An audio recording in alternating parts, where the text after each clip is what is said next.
শীতের শান্ত সাগরে ভ্রমণ পিপাসুদের উৎসবের আমেজ। সাপ্তাহিক ছুটির দিনে কক্সবাজার সমুদ্র সৈকতে নেমেছে পর্যটকের ঢল। সাগর তীর জুড়ে মানুষ আর মানুষ মেতেছেন নোনা জলে উৎসবের আমেজে।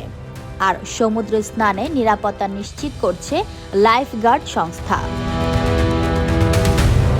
শুক্রবার সাপ্তাহিক ছুটিতে পর্যটকদের পদচারণায় মুখর বিশ্বের দীর্ঘতম সমুদ্র সৈকত কক্সবাজার।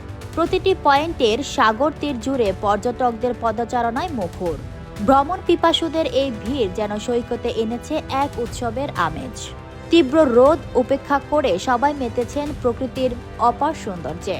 কেউ সমুদ্রের নোনা জলে ডুব দিচ্ছেন, কেউ আবার টিউবে গা ভাসিয়ে উপভোগ করছেন ঢেউয়ের দোলা। সৈকতের সুগন্ধা পয়েন্টে আসা পর্যটক হায়দার আলী বলেন, সারাদিন কাজ করতে করতে শরীরে ক্লান্তি চলে আসে, আর সেই ক্লান্তি দূর হচ্ছে কক্সবাজার সমুদ্র সৈকতে এসে। দীর্ঘ 12 ঘন্টা গাড়িতে চড়ে কক্সবাজার এসেছি, কিন্তু সমুদ্র সৈকতে এসে অনেক বেশি ভালো লাগছে। ঘোড়ার পিঠে উঠে ছবি তুলছেন সাভারের রিয়াজ। তিনি বলেন, মন মানসিকতা সমুদ্রের পাশে আসলে ভালো হয়ে যায়, পেছনে যত দুঃখ কষ্ট থাক সব ভুলে যায়। আরেক পর্যটক তাহমিনা নাসরিন বলেন, কক্সবাজার সমুদ্র সৈকতে আবহাওয়া অনেক চমৎকার, এটা ঘুরে বেড়ানোর উপযুক্ত সময়, তাই পরিবার নিয়ে কক্সবাজার এসেছি। প্রতি বছরে নভেম্বরে কক্সবাজার ঘুরতে আসা হয়, তাই এবারও ঘুরতে এসেছি, খুবই আনন্দ করছি।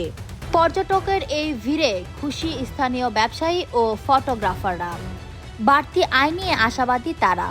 সৈকতের জেডস্কি চালক সাদ্দাম বলেন, শীতের আগমনে সাপ্তাহিক ছুটির দিনে প্রচুর পর্যটকের সমাগম হয়েছে, যার কারণে জেডস্কি, বিচ বাইক, ঘোড়াওয়ালা, ফটোগ্রাফার থেকে শুরু করে সব ব্যবসায়ীদের ভালো হচ্ছে। ফটোগ্রাফার ইসমাইল হোসেন বলেন, প্রচুর পর্যটক কক্সবাজার এসেছে, পর্যটকদের ছবি তুলে ভালো আয়ও হচ্ছে। আশা করি সামনের দিনগুলোতে পর্যটকের সমাগম আরও বাড়বে আর আয়ও আরও ভালো হবে। পর্যটকদের নিরাপত্তায় সতর্ক রয়েছে লাইফগার্ড কর্মীরা। সিএসএফ লাইফগার্ড সংস্থার সিনিয়র লাইফগার্ড কর্মী মোহাম্মদ সাদেক বলেন, সৈকতের লাবণী, সুগন্ধা ও কলাতলি পয়েন্টের নোনা জলে প্রচুর পর্যটক সমুদ্র স্নান করছে। এখন সাগর অনেকটাই শান্ত, তবে টিউবে গা ভাসানো পর্যটকদের পর্যবেক্ষণে রাখতে হচ্ছে। বাতাসের কারণে টিউবে গা ভাসানো পর্যটকরা গভীর সাগরে চলে যাচ্ছে, এতে যে কোনো মুহূর্তে দুর্ঘটনা হওয়ার সম্ভাবনা রয়েছে, তাই সজাগ দৃষ্টি রাখতে হচ্ছে।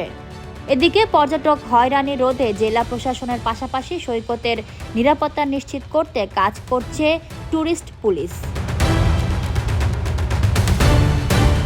Fatema Tuj Zohra, up to date news, Dhaka.